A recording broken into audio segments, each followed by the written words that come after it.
Fatia, vous qui vivez la chose de manière directe, est-ce que vous pouvez nous dire comment est-ce que ça s'est passé? Alors, il y a 5 ans, le 3 décembre 2020, malheureusement, j'ai perdu mon papa, Claude Jean-Pierre. Il a été extirpé de son véhicule avec une telle violence le 21 novembre 2020 qu'il en ressortira inerte, avec des vertèbres brisées, une compression de la moelle épinière. Il arrivera au CHU de Pointe-à-Pitre dans un état de tétraplégie. Donc ça, on le vit très mal dans un premier temps parce que on est loin. Christophe et moi, on habite ici dans l'Hexagone et la Guadeloupe est à 8000 kilomètres.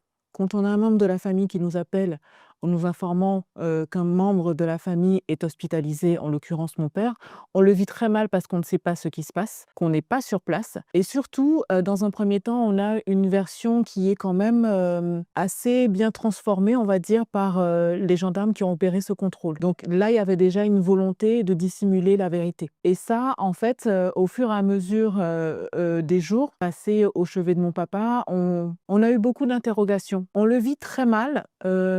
Parce que déjà on est inquiet et parce qu'on a cette quête de vérité qu'on ne devrait pas avoir. Dans ce type d'accident, on devrait tout de suite savoir ce qui s'est passé et surtout, on a eu en fait cet handicap, médical, si je peux dire, parce que, le service ne pouvait pas, prodiguer les meilleurs soins à mon papa dans la mesure où il n'avait pas, les informations exactes de ce contrôle. Donc ça, on l'a très, très mal vécu. Après 5 ans, on arrive à mettre